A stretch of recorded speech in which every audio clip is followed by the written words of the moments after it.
Well, hey everybody. I'm excited to do the next video in our Faith and Practice video series.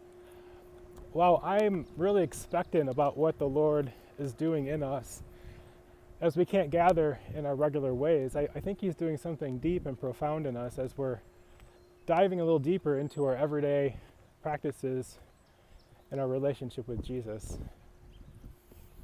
And I want to talk today about a practice that's really helped me to pray and just stay focused in prayer and also pray for my neighbors in my town. And it's called prayer walking.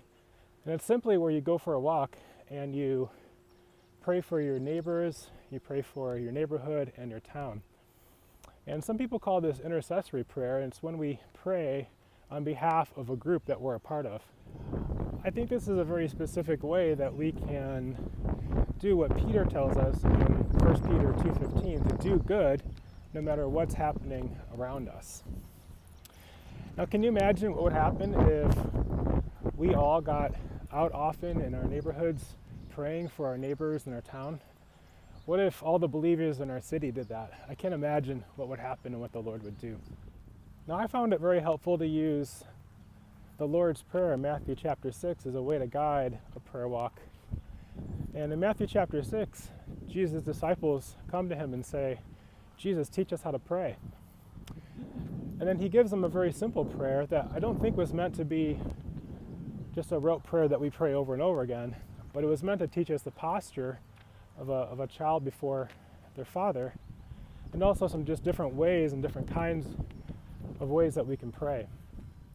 So I think we can use the Lord's Prayer to help us guide our time to pray for our neighborhood and for our neighbors. And you can just go line by line through the Lord's Prayer, pausing between each line, letting the Spirit lead you to pray for the houses you pass, the neighbors you think of, anything else that comes to your mind. Can I encourage you to try going for a prayer walk this week sometime, perhaps on your lunch break or after dinner? If you live with others, you can take one or two others with you and pray together for your neighborhood.